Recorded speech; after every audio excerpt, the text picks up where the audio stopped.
was very powerful when we were there. We met activists, in micro ways, building seawalls, planting mangroves. But then on the macro scale, the government is exploring the possibility of floating islands. They just bought property in Fiji for possible relocation. They're coming up with all sorts of migration schemes with Australia and New Zealand. But at this point, no country in the world other than Fiji has stepped up and taken responsibility for this in terms of climate change reparations or possible citizenship in the future for their citizens. I want to take a look at another clip. This is one woman reacting to the prospect of having to leave her home. Rupe's family hopes to send her overseas for a better life. Where are we? Yeah. Kiribati. Here. Okay. But where will you go in New Zealand? Auckland and then. They haven't been selected for the government's Migration with Dignity program, so they're making their own arrangements. Yeah, auntie there, she's trying to find a way through the immigration in the adoption, yes, so that she can live with her in New Zealand. Are you excited? Yeah, excited, but sad. What are you sad about missing here? About missing our places, missing our parents, friends. I mean, it's heartbreaking not only because, 100,000 people could easily be relocated elsewhere, right? The actual number is so vanishingly small that you could just build a city in Australia and you wouldn't even notice. But the culture and the heritage and the history that's tied to the land is what's kind of heartbreaking. The more of these little places that you lose not just the people, but I guess all of the traditions that are tied up with the place. Absolutely, and there's this anxiety that comes from the uncertainty. They're sitting there waiting, they're doing everything they can, but ultimately the rising sea will not stop until carbon emissions are cut in a dramatic way. Those kind of dramatic cuts aren't even really being taken seriously right now. And even then, we've still got all this momentum in terms of just the way the atmosphere works, that we've still, there's all this latent carbon that's in the atmosphere, so even once we start cutting, you're still going to see a continued escalation. It's hard to imagine these countries surviving without some big engineering feat or whatever. Absolutely. Thanks for depressing me today. Lovely to have you stopping by. Good to talk to you, Anna. Thanks for having me. It's about to get a whole lot hotter in Europe. Thanks to climate change, the risk of extreme summer heat waves has increased from once in every 50 years in the early 2000s to once every 5 years. An extreme summer is measured as 1.6 degrees Celsius above the average temperature from 1961 to 1990. Peter Stott, the co-author of a new study published in the online journal Nature Climate Change, said this: "Our vulnerability to heat extremes is rapidly changing, and we expect that to continue." In other global warming news, Australia is one of the worst industrial countries in terms of climate emissions. The country ranked only above Saudi Arabia for its emission levels and its lack of progress towards renewable energy and national policy. As an Aussie, sorry world. What happens to a mining town when the mining goes away? In Sweden, one city has decided to take bold and incredible action. It's picking up and moving. Built by mine owners in 1900, Kiruna is a company town, but the resources are no longer there to make a profit. So the owners and the city have decided to shift locations by the year 2050. Journalist Fergus O'Sullivan wrote about the Kiruna move for Next City. He joins me now. Thanks for being here, Fergus. Why not just abandon the town and go live somewhere else? Well, it's not actually the case that that there isn't any choice other than moving the city. It's just that the resource, the amount of iron underneath Kiruna is absolutely vast. It's an apparently bottomless sea, and it's just it's too tempting. It's too valuable to leave behind. Not least because simply, if there was no mine in Kiruna, there would be no reason for the city to exist. So, but how are they actually planning to physically move the city? What does that mean? Well, it's a long process going over a period of actually 100 years, and it will involve partly dismantling buildings and simply reconstructing them to the east. It'll involve recycling parts of the city, as many of the materials that are used in the city currently, and also involve a substantial amount of building, actually of rather better quality than is currently true of the city. Who pays for this? Is it the mining company, the government?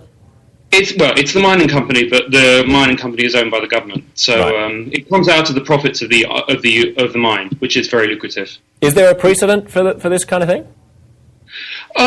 Nothing this systematic. I think it takes Scandinavians to do things carefully. There have definitely been cities in the past that have moved wholesale. So I mean, if you go back to prehistory, there's a city, Pyrameses, in ancient Egypt, where the water supply dried up, and they just actually dismantled it and moved it about 60 kilometers down the river. So this has happened informally throughout history, but this kind of very meticulous plan going on step by step over 100 years, I think, is something new.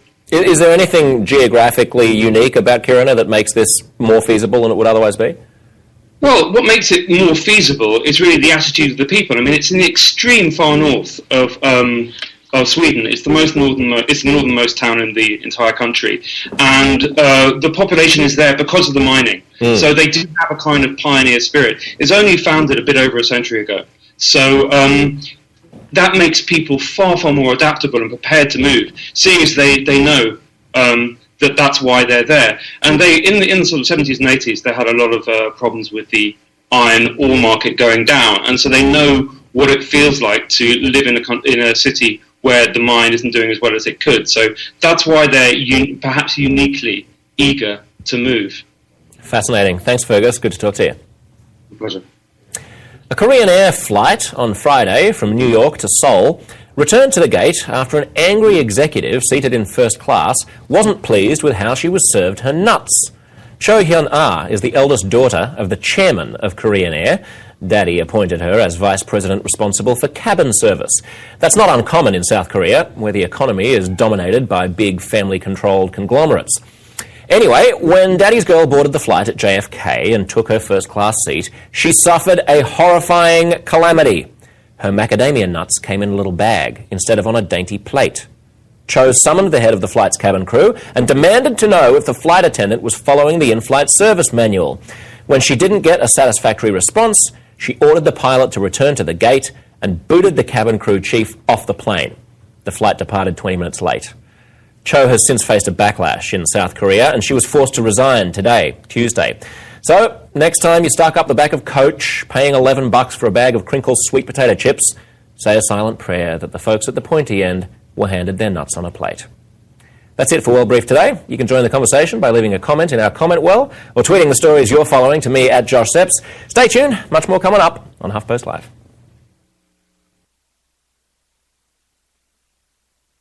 This third metric conversation is presented by Aetna. We have, if we are lucky, about 30,000 days to play the game of life. How we play it will be determined by what we value. You're watching HuffPost Live. I'm Caroline Modoresi-Tirani, and this conversation is presented by Aetna.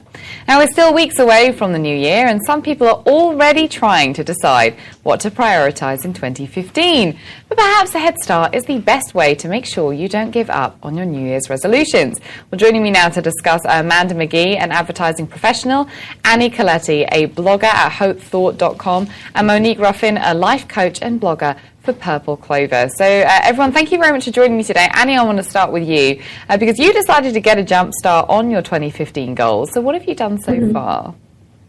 One of my goals for 2015 is just to try new things. I'm kind of timid when it comes to trying new things, so I wanted to make sure that obviously the new year brings a lot of new things already. So I'd rather get in the habit of it so that come January 1st, I'm already used to trying new things and kind of have gotten a jump start there. So what kind of new things, Annie? You say about trying new things. What kind of new things, like new food or new workout classes? What do you mean?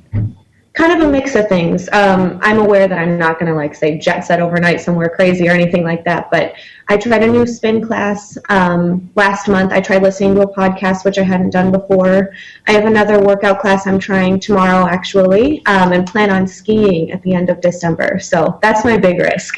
So why the start early? I'm curious, because, obviously New Year's Day is the sort of typical one where you sort of write your list, Bridget Jones' Diary style, and sort of say, what am I going to do this year? What do I promise I'm not going to do to myself? Why the psychology behind, starting early? For me, there's just way too much pressure to start, I think, with the rest of the world come January 1st, and I figured out in end of October, early November, that's what I wanted my resolution to be. So I kind of figured, why am I going to wait for a couple months? I might as well get started now so that I have a habit built by then. Yeah, so Amanda, what about you? I mean, do you get on board with what Annie is saying about starting New Year's resolutions before the new year even becomes upon us? Yeah, I don't think I'm quite as virtuous. I am very competitive and intimidated. So if I feel that I'm failing, it's really easy to quit. And so to already be up on plane with what I'm hoping to do gives me a much better foundation to sort of see it through for the whole year. So what do you do, I mean, in terms of right now, what is your mindset? How are you kind of gearing up for the new year and New Year's resolutions? So one of the things that's easy to do when you own a business and have 3 kids is say, I don't have time for it. So yesterday was a perfect example. I wanted to go to the gym, but I ran out of time. And the clock was ticking, and I was going to have about 22 minutes. And I decided to go. Now, I wasn't dressed. There was a man doing maintenance in the locker room. So I felt like I had all these hurdles. And I said, you know what, I'm still going to do it. And I got on the bike, and I rode 7 miles, and I did some sit-ups, and I got home, and I hurt, and I was sweaty, and I felt triumphant. And it was a good example that saying you don't have enough time just doesn't cut it. You do have the time. All right, that's interesting. All right, so Monique, what do you think about this? I mean, these are the things that we all wrestle with when we're starting New Year's resolutions, January 1st. What do you think about the way that Annie and Amanda are kind of putting things a little bit ahead, fast-tracking New Year's resolutions before the new year? My New Year's resolution at the fall equinox in September. So I believe that it makes much more sense to work with the calendar of the planet, and we get to begin our new beginning when the planet is actually really having its new beginning, which is in September. So by the time January comes around for me, I have already been practicing new behaviors and new things that I want to carry me through the rest of the year. And when January sets in and everyone is just gearing up, I've already been doing it for 3 months. So I think it's a great practice, and I think it really sets us up for success in a way that rushing in with the herd at January can sort of deplete us. Yeah, I mean, that's curious about the kind of what the herd are doing as well, because New Year's resolutions, to me, have become something that everybody already knows they're going to break anyway. People sort of make them to break them. So, Monique, by what you're doing, do you feel that you are more resolute, that you have a better shot of keeping your New Year's resolutions if you start them in September? I totally do. And one of the things that I've learned as a 40-something-year-old woman is that I really want to succeed in my life, and I've failed a lot, and so I want to set myself up for success.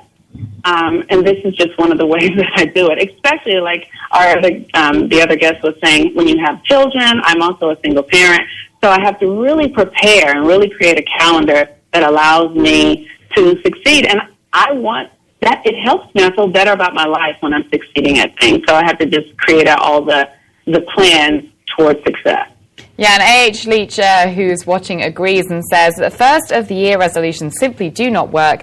One should work to better themselves both physically and mentally all year long. And Amanda, you have a bone to pick as well with New Year's resolutions, because in your HuffPost blog you write, quote, "The thing that bothers me about resolutions is that they don't mean much. Coming as they do at this one time of year, I question who they are really intended to benefit. Maybe rather than making resolutions, we should resolve to mean it." So how does your approach work to do that? Well, I think New Year's can be a good jump start to maybe forgive yourself and change some behaviors. But I think that to suggest that you can change your eating habits and you can change your short fuse in January just because that's when people say, I think a much better practice is to say, you know what, I don't like this about myself, and I'm going to change it. It's going to be hard. I'm going to falter, but I am going to do it. And so that's, I guess, the resolve to mean it.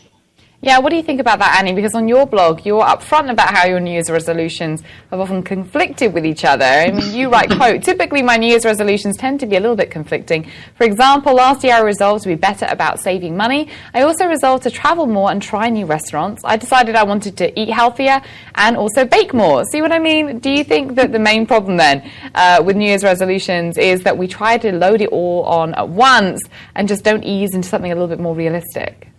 Yes, I completely think one of the biggest problems is biting off more than you can chew. And that's clearly what I did. You can't really resolve to eat healthier and then bake more. It just doesn't make sense unless I'm making a lot of zucchini bread, things like that. But yeah, I think that it's just the entire idea of biting off more than you can chew. So kind of staggering it and starting a little bit early makes it make more sense.